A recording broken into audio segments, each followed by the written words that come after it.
Yo aproveché estos minutos para hablar con Nael Satala, que no lo tenía en la radio hace un rato, desde Rey, desde el estreno de Rey, que es tu película anterior, aunque nosotros nos vimos en el Festival de Valdivia, donde tuve el honor de llevar el Q&A post-estreno nacional de Animalia Paradoxia, que hoy día llega a los cines y que se estrenó en el Festival de Cine de Rotterdam. ¿Cómo estás, Niles? Muy bien, gracias. Te voy a acercar o pedir que se acerques un poquito al micrófono, que lo Ya, suba, porque Niles es perfecto. muy alto. Sí, sí. Ahí sí, que te escuchemos mejor. Y bueno, estábamos hablando con Niles respecto a... ustedes tienen una productora, ahí los conocimos nosotros digo, mucha gente que interesada en el cine, Diluvio Producciones, en donde ustedes empezaron a hacer cortometrajes. Y hablo de ustedes porque el tendum entre Cosiña, León y Atala ha sido una cosa muy fuerte y ustedes siguen haciendo, aunque ahora los dos presentaron, el dúo y tú presentaron por separado. Aparece Joaquín en Animalia Paradoxa haciendo un personaje muy extraño. Bueno, todo bastante extraño en la película, pero es un personaje particularmente extraño. Yo me lo imaginaba pasando los chanchos haciendo eso. Y claro, ustedes empezaron a hacer unos cortometrajes, Lucía primero, después Luis, que en su momento, por lo menos a mí me parecieron rarísimos, pero esas cosas que uno no puede dejar de mirar, porque hay un relato, sin duda, hay este tono de cuento, de fábula, pero también hay una materialidad que es muy seductora y que los ha acompañado a lo largo de toda su producción. Y yo puedo pensar incluso en tu película más normal, entre comillas, que es Lucía. También hay una obsesión por la materialidad en esa obra, ¿no? En papel de comural de que tiene Lucía en su pieza, ¿cierto? En ciertas fotografías, en ciertas imágenes, en el trabajo con lupa, etc. Entonces, primero preguntarte por tu formación como artista visual antes de que cineasta y el peso que eso tiene cuando tú haces películas. Para mí fue esencial eso, muy importante, porque de alguna manera el enfoque de mi formación no fue como escribir un guión y como escribir un sinopsis y crear una carpeta de producción y como hacer una película, en realidad, en términos estándares y en términos industriales. Que me doy cuenta que muchas de las escuelas de cine y educación cinematográfica están muy ancladas en valores industriales, en realidad. Estudiar artes visuales. Yo también estudié música en algún momento, quería ser músico. Y desde la música, desde el arte, desde la pintura, desde fotografía química, grabados, trabajé un poco en todo, como experimentando. Había una constante oportunidad de experimentar y jugar todo el tiempo en mis clases. Yo dibujaba, tenía un teclado en mi pieza, editaba, filmaba, hacía como alquimias constantes en un laboratorio mini lab que yo logré formar con un poquito de dinero que me quedó de un préstamo de la universidad para pagar mi educación. Y lo que me quedé con eso, compré como algunos materiales y algunas máquinas que logré encontrar en algunos lugares en San Francisco en esa época, cerca de donde yo vivía en California. Y estaba haciendo como, no me imaginé nunca que estaba haciendo películas, de hecho. Estaba filmando cosas, proyectando, haciendo música en vivo. Y ahí me di cuenta, sí, quiero intentar hacer películas. En realidad lo que me gustaría hacer es hacer algo que se pueda exhibir en un cine, porque me encanta. Me di cuenta que mi infancia, mi niñez fue muy marcado por el cine, sin darme cuenta. Películas como El Mago de Oz, muchas películas que me voló la cabeza y me abrió el imaginario a como sentirme parte del mundo de una manera que no estaba encontrando en lo cotidiano, en el colegio público. Y ahí me di cuenta, claro, el cine tiene esa capacidad de estar fuera de las galerías y los museos. El cine está en la vida, está en los malls, está en las ciudades, está en los pueblos, está en cualquier lugar donde están las personas. Hay cines y hoy en día, en ese momento habían VHS, entonces había como, podías ver películas en tu casa, ¿no es cierto?, en la televisión, y pensé, me gustaría hacer películas. Y ahí empecé a entrar a eso, pero nunca estudié cine y nunca entré por la ruta como principal de cine. Cuando llegué a Chile conocí a Joaquín y Cristóbal, nos hicimos amigos, también dos artistas jóvenes, los tres de nosotros en ese momento, y empezamos haciendo cortometrajes juntos. Yo estaba probando muchas cosas. Yo había intentado hacer 3 largometrajes, ¿ya? Había intentado hacer documentales, películas de ficción, animación, de todo tipo. Sin ver el cine en esos términos de categorías, como estaba básicamente trabajando con los recursos que yo tenía a mano, que era yo, amigos, amigas, músicos, gente de teatro también, y desde ese lugar hacer cine. Yo me imaginé una especie de banda de garage como banda punk. Sí. Y de crear el cine desde ese lugar. Decir, no vamos a intentar hacer una orquesta sinfónica y tocar cánones de música y hacerlo, entre comillas, bien. Lo que vamos a hacer son 3 tipos en un garage con los instrumentos que tenemos y hagamos películas. Bueno, ahí nace Lucía en el 2007, que también tuvo su propio como recorrido raro, porque no es un cortometraje que ganó festival, como que ese recorrido lo hizo después, pero como que lo subieron a YouTube y nosotros empezamos a descubrir, como a pasar el dato entre los cinéfilos, ¿vieron esto? ¿Qué esta locura es esta? Y ahí también apareció una estética que uno diría tiene Diluvio como productora, y las películas de Cosiña y León y tuya, que tiene que ver con esta idea como de garage, que tiene que ver con esta idea un poco como del desecho hecho arte, ¿no? Y trabajar con aquellas cosas que la industria dijo ya no, incluso el arte puede haber dicho ya no, porque no es como esta cosa ultra sofisticada. Ustedes crean sofisticación a partir del desecho. Háblanos de ese proceso que en Animalia Paradoxia es clave, además porque estamos en un mundo post-apocalíptico en la película.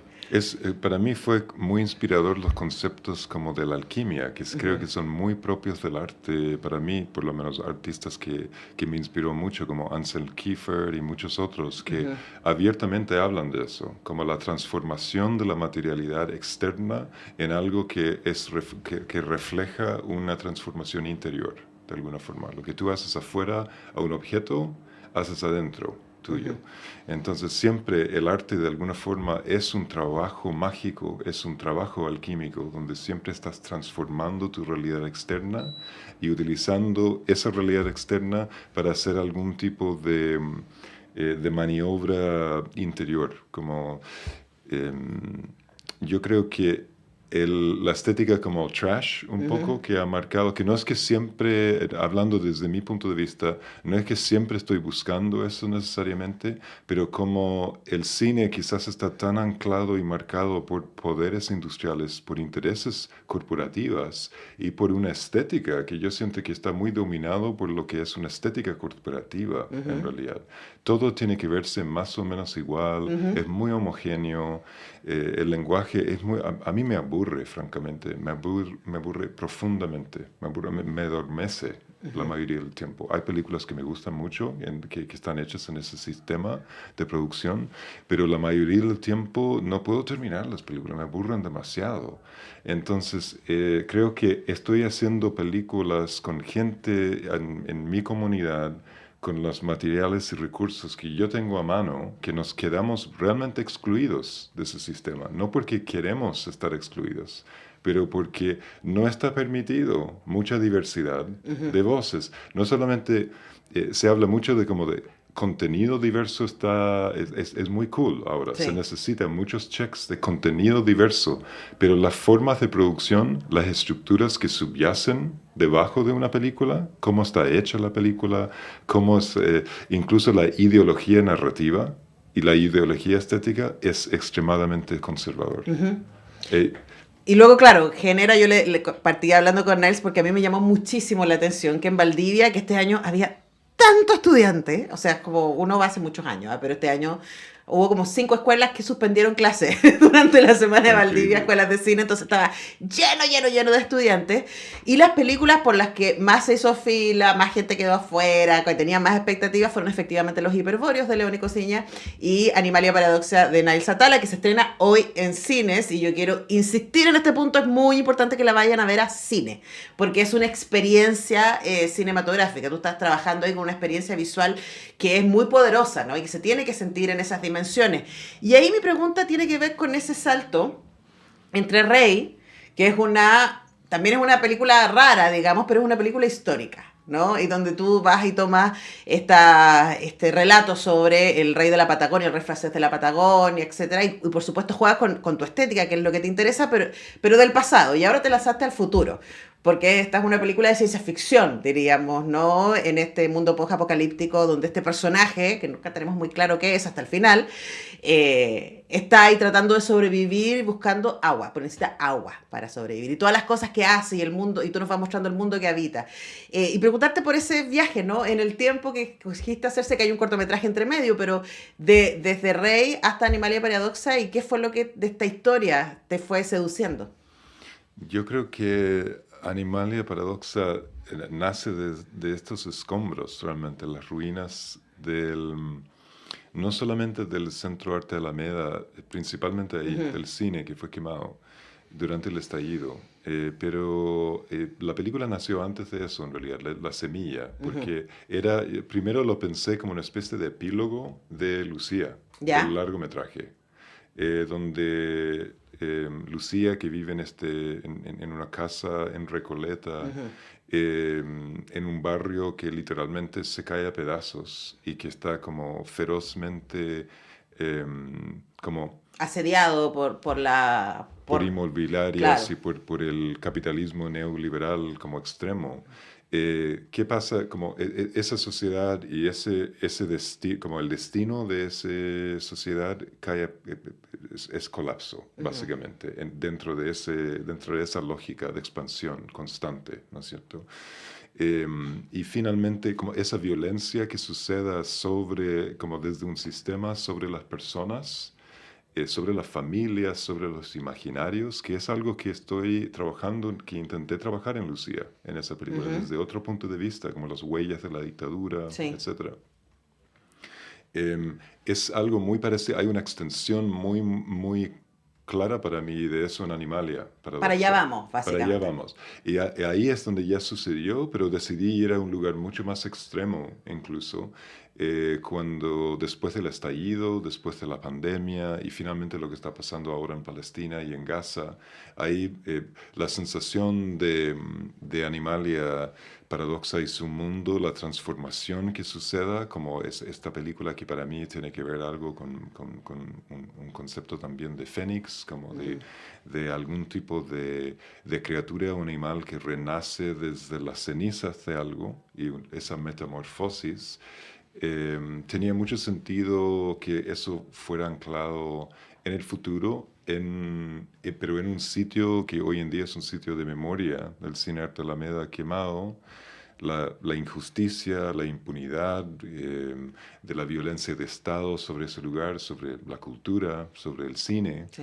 es un símbolo muy potente, encuentro yo. Y pensé que es el mejor lugar para esta película. La película nació, de hecho, cuajó cuando pudimos entrar a filmar ahí y ahí realmente brotó la película y fue algo que simplemente yo sentí que seguí el rumbo y el destino, el propio camino que la película iba trazando de alguna forma mientras estábamos ahí filmando. Sí. Ahora, Niles, para cerrar, me encanta esta idea de que es una película que renace desde el escombro. Porque incluso con toda la impunidad que ha rodeado el tema del incendio del Centro de Arte Alameda, cine no solamente se ha visto ahí, cine se sigue haciendo ahí, ¿no? Y quiero también dejar esto porque para que la gente se anime a ver Animalia Paradoxa, que es una película rara, bella, emocionante, pero que tiene mucha ternura, yo siento al final, y mucha belleza, ¿no? Entonces preguntarte por esas emociones que tú quisiste, que no fuera esta cosa devastadora de mira dónde llegamos, sino que efectivamente hay espacios de resistencia y belleza, incluso en esos contextos. Yo creo que es una película que tiene mucha esperanza. Hay una semilla ahí de algo que yo intenté eh, plantar, que es que de- cómo lo hacemos con tanto horror, con tanta violencia y brutalidad, cómo podemos mantener nuestra humanidad, qué es nuestra humanidad exactamente, qué pasa, incluso en Animalia Paradoxa encontré interesante trabajar con un concepto como transhumano. No, no hay personas ya, son ya las personas, ya fue Mm. el Homo sapien, como eso ya, como tuvimos nuestra oportunidad. Hicimos lo que hicimos con eso, ¿no es cierto? Pero lo que nace de eso, los seres, las figuras o las criaturas a que nosotros terminamos convirtiendo, en que nos convertimos de alguna forma, esa metamorfosis, ojalá, no es que hemos aprendido de nuestros errores, porque No. en Animalia hay una sensación de que la metamorfosis de la vida sigue transmutando y sigue cambiando. ¿No es cierto? Como no hay un punto fijo, no hay nada que se fija y se ancla y se termina. Siempre hay nuevos inicios, siempre hay transformación posible. Entonces, en ese, como la vida misma es creativa. Yo creo que hay algo ahí en Animalia que apunta hacia eso. Sí, y por eso yo les invito, y por eso y por otras razones. O sea, yo creo que son esta idea de no voy a ir a ver una película, voy a ir a tener una experiencia cinematográfica. Si van a ver Animalia Paradoxa, entonces les invito, Paradoxa, perdón, Animalia Paradoxa, que está en cartelera desde hoy. Así que gracias, Nail, por venir hoy día. Sabemos que es un día súper ocupado ahí chequeando copias y visionados. Muchas gracias por acompañarnos, placer. Gracias a ti, un placer. Nosotros tenemos que despedir el programa de jueves. Les deseamos que tengan un estupendo día nublado. Nos encontramos mañana a las 10 con todo el equipo para hacer semáforo. Chao.